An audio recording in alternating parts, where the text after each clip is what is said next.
All right, everybody, welcome back to TCG Cast. We are here talking about our top 5 favorite cards in the first set, Spark of Rebellion. These are just 5 cards that we think are super fun, super cool. It has 0 impact on meta or the price of the card. These are just things that we think if you happen to pull them, it would be kind of fun to throw in a deck and mess with people. So number 1 is Redemption. This, during sealed and draft play, this card is kind of silly. So for 8 resources, you get a 6/9 Sentinel unit that says, when played, heal up to 8 total damage from any number of units and or bases. Deal that much damage to this unit. So you can just take 8 damage and put it on Redemption.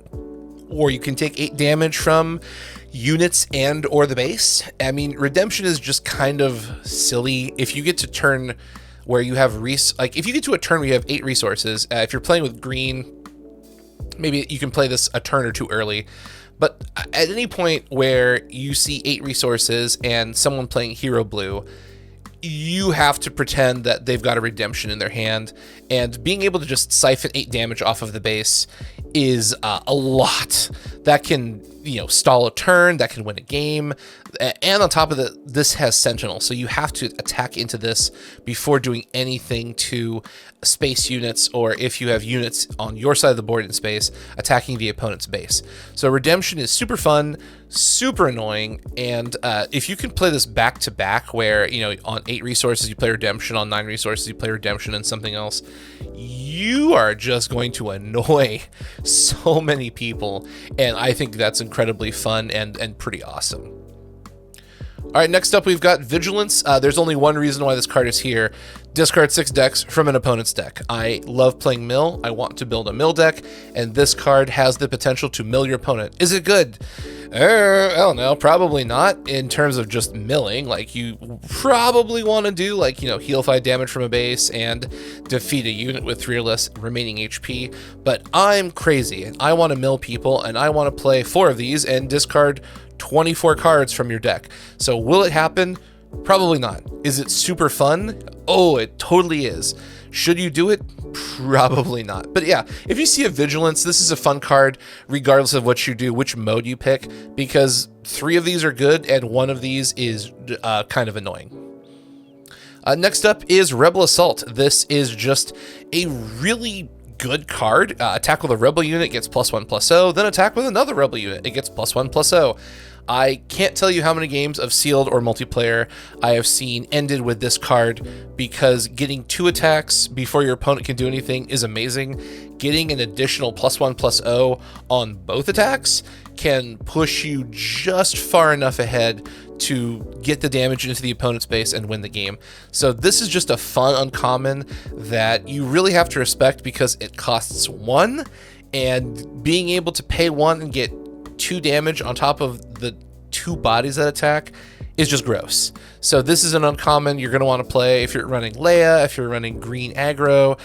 This is just a functionally super resourceful card in terms of rebel decks, and rebels are fun, and Rebel Assault is really fun.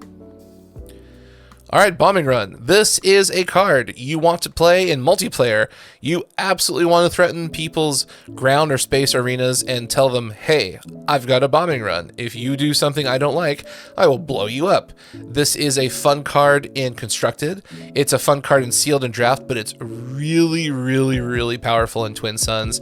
You can make a lot of friends. You can make a lot of enemies, depending on when you play it and what you bomb. But this is just a fun card that I think could potentially see play in the meta.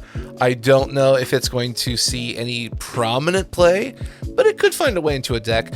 But realistically, it's just a fun card that if you show your opponent, they're going to freak out, because this can do a lot of damage and can really clear boards really, really quickly. So super fun card. Keep an eye open for it. And yeah, we think this is just a really great design.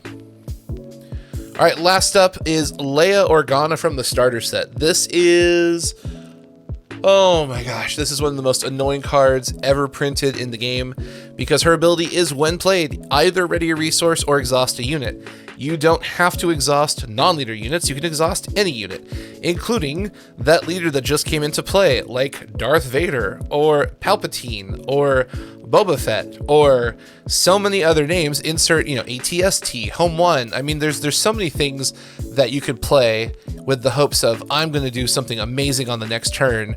You ready everything up, your opponent takes the first action, and Leia Orana hits the field, and you feel real bad. So this is a card that is in the starter set, so there's 0 rarity. You can just pick it up anywhere you want. Go to your friendly local game store and pick up the 2-player starter set. But this is absolutely a fun card in every format that she's legal in. Just slapping down a Leia Orana feels hilarious when your opponent is setting up for this big play with big units, and Princess Leia comes out and says, nah, you're not doing anything. And you just feel bad. So definitely a fun card. She should see a lot of play just for the sake of it's Princess Leia, who is really awesome, and her ability is amazing, and it's not a very high cost card. So yeah, these are the top 5 cards we think will be a lot of fun during this opening weekend. Redemption, Vigilance, Rebel Assault, Bombing Run, Leia Organa. Let us know which cards you think are going to see the most popularity, the most fun cards during this opening weekend. We would love to hear your thoughts. And as always, make sure to like, subscribe, and follow us. And we'll see everyone next time. Make sure to get out there, play some games, have fun. And as always, may the Force be with you.